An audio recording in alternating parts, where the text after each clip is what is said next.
সুপ্রিয় দর্শক, বর্তমান সময়ে ইসলামিক বক্তাগুলোর মধ্যে সবথেকে জনপ্রিয় একজন হলেন মিজানুর রহমান আজহারী। তার জ্ঞানগর্ভ আলোচনা, হৃদয়গ্রহী উপস্থাপনা, আধুনিক বিষয়ের সঙ্গে ইসলামের সমন্বয় এবং তরুণ সমাজকে ইসলামের পথে আহ্বান করার দক্ষতার কারণে তিনি বাংলাদেশের পাশাপাশি বিশ্বব্যাপী অনেক জনপ্রিয়। আপনারা সবাই মিজানুর রহমান আজহারীকে চিনে থাকলেও আপনারা কি জানেন মিজানুর রহমান আজহারীর পরিবারে কে কে রয়েছে, তার বাবা মা বাস্তবে কে, কি করেন তারা? বিস্তারিত জানতে ভিডিওটি না টেনে শেষ পর্যন্ত দেখতে থাকুন।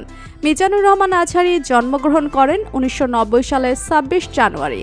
ছোটবেলা থেকেই তিনি ইসলামিক জ্ঞান অর্জনের প্রতি আগ্রহী ছিলেন।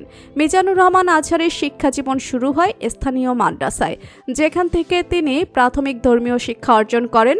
তিনি দারুন নাজাত সিদ্দিকিয়া কামিল মাদ্রাসা থেকে দাখিল এবং আলিম পরীক্ষায় গোল্ডেন জিপিএ 5 পেয়ে কৃতিত্বের সঙ্গে উত্তীর্ণ হন। এরপর 2007 সালে ইসলামিক ফাউন্ডেশনের বৃত্তি পরীক্ষায় প্রথম স্থান অর্জন করে তিনি মিশরের আল আজহার বিশ্ববিদ্যালয়ে ভর্তি হন এবং সেখান থেকে অনার্স ডিগ্রি অর্জন করেন।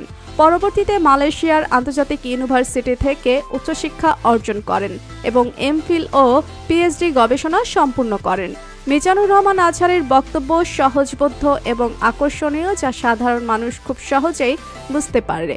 তিনি আধুনিক বিজ্ঞান, সমাজ ব্যবস্থা, রাজনৈতিক এবং অর্থনীতির সঙ্গে ইসলামের সমন্বয় ঘটিয়ে বক্তব্য উপস্থাপন করেন। মিজানুর রহমান আজহারীর মধুর কণ্ঠস্বর ও আবেগময় উপস্থাপনা মানুষের মন ছুঁয়ে যায়। তরুণদের ভাষায় কথা বলার দক্ষতা থাকায় তিনি তাদের মাঝে ইসলামের প্রতি আগ্রহ সৃষ্টি করতে সক্ষম হয়েছেন। সামাজিক যোগাযোগ মাধ্যমে তার ব্যাপক উপস্থিতি রয়েছে, যার কারণে তার বক্তব্য দ্রুতই ছড়িয়ে পড়ে এবং বিশ্বব্যাপী জনপ্রিয়তা অর্জন করে।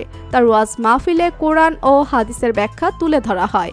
মিজানুর রহমান আজহারীর পরিবারের সম্পর্কে জানতে অনেকেই আগ্রহী, তবে অনলাইনে তার পরিবার সম্পর্কে তেমন একটা তথ্য পাওয়া যায় না, কেননা তিনি নিজের পরিবারকে সবসময় জনসমাগম থেকে আড়ালে রাখতে চান। মিজানুর রহমান আজহারীর বাবা একজন ধর্মপ্রাণ আলেম এবং মাদ্রাসার শিক্ষক ছিলেন। তার মা একজন সাধারণ গৃহিণী, যিনি সবসময় ছেলেকে ইসলামিক শিক্ষার প্রতি আগ্রহ করে তুলতেন। ব্যক্তিগত জীবনে মিজানুর রহমান আজহারী বিবাহিত এবং তার স্ত্রী একজন ধর্মপ্রাণ মুসলিম নারী। মিজানুর রহমান আজহারীর 2টি কন্যা সন্তান রয়েছে। তিনি শত ব্যস্ততার মাঝেও পরিবারের জন্য সময় বের করেন, কারণ সবকিছুর আগে মা, বাবা এবং স্ত্রী সন্তানকে সময় দেওয়া গুরুত্বপূর্ণ। তো বন্ধুরা, বর্তমান সময়ের সবথেকে জনপ্রিয় বক্তা মিজানুর রহমান আজহারীকে আপনার কেমন লাগে জানিয়ে দিন কমেন্ট করে। আর ভিডিওটি ভালো লেগে থাকলে একটি লাইক দিয়ে চ্যানেলটি সাবস্ক্রাইব করুন। ধন্যবাদ।